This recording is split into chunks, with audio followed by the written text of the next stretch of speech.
What do you make of this? In many regards, people are clearly coming forward to report more of these offences. Does that mean, though, in real terms, what's your assessment? Do you think they are actually increasing? Well, there is some evidence to demonstrate that after particular heated political events, such as Brexit, such as Black Lives Matter, that there was a spike.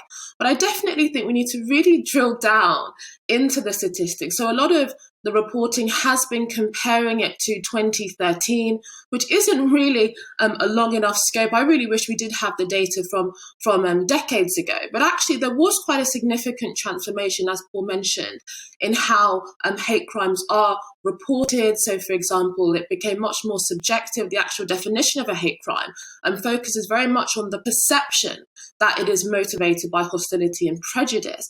And on top of that, there was much easier ways to report it. So you could fill out a form and things that are very simple. And we've had a huge awareness raising campaign of the existence of hate crime and the possibility that you can actually do that. So I think that there is huge scope to kind of question the statistics in terms of actually painting a narrative that hate crimes on the whole has radically increased over the last few years. And I do genuinely worry that as a society, we are becoming increasingly fixated and invested in this idea that racism is always getting worse, despite the evidence, such as the fact that social attitude surveys consistently demonstrate that racial prejudice is in long-term decline. So one of the questions that they ask is, would you be comfortable with your son or daughter marrying or dating someone of a different race?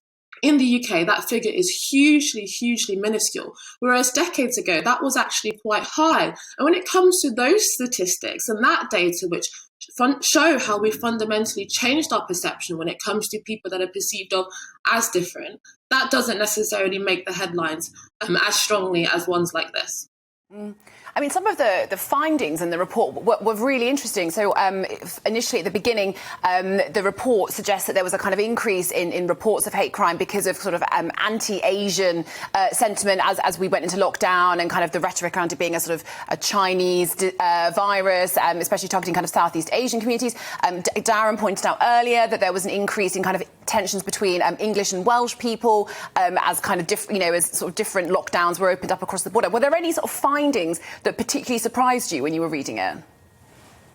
Well, one of the ones that surprised me was that, for example, the Leicestershire Police Force showed that the majority, a significant proportion of the hate crimes are really low-level public order related. So yes, these are still wrong, these are still unacceptable. But I think that when police resources are being essentially diverted to deal with low-level issues such as public order offences, when in fact we have seen decades of police cuts and actually knife crime on the increase, and many other kind of assault and burglary on the increase. On top of that, for example, the conviction rate for sexual violence being drastically low, I do worry about how police resources are being diverted to public order offences, in spite of the fact that these things are still unacceptable. So I think it's more of a cultural thing, a cultural conversation about how we make a much more unifying, positive and inclusive society,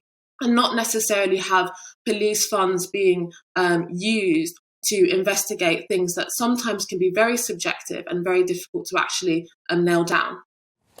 And just finally, Inaya, one of the things that stood out to me in this was, and Becca picked up on it, about the tensions that we've seen between apparently English and Welsh people over the last year or so. Now, in part, the pandemic played a role in that with the restrictions and border crossings and that sort of stuff. But is it a sign of, in many ways, the tensions that we're seeing across the UK with the strain on the union, or am I reading too much into it?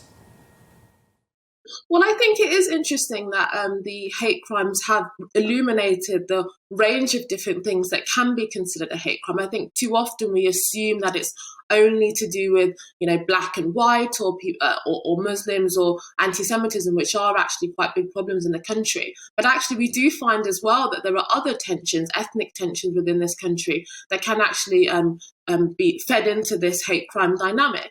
And possibly it is an indication. I think the rhetoric around nationalism, around identity has become much stronger, much more palpable, much higher. And this type of identity politics often does feed into genuine tensions between communities. So I do think it is worrying that actually within our four nations, we are seeing that type of thing flare up in terms of community tensions. But in terms of if that's necessarily something that is new, it's hard to judge by these statistics just because it's between 2013 and 2019. It's something we'd need a much wider perspective to know if it's really based on those factors. OK, Inaya, interesting as always. Thank you very much indeed for your analysis this morning. Much appreciated. Welcome to the GB News YouTube channel. You can watch us live 24 hours a day, catch up on your favourite shows and join in the conversation in the comments below. Don't forget to subscribe and you'll never miss any of our exclusive content.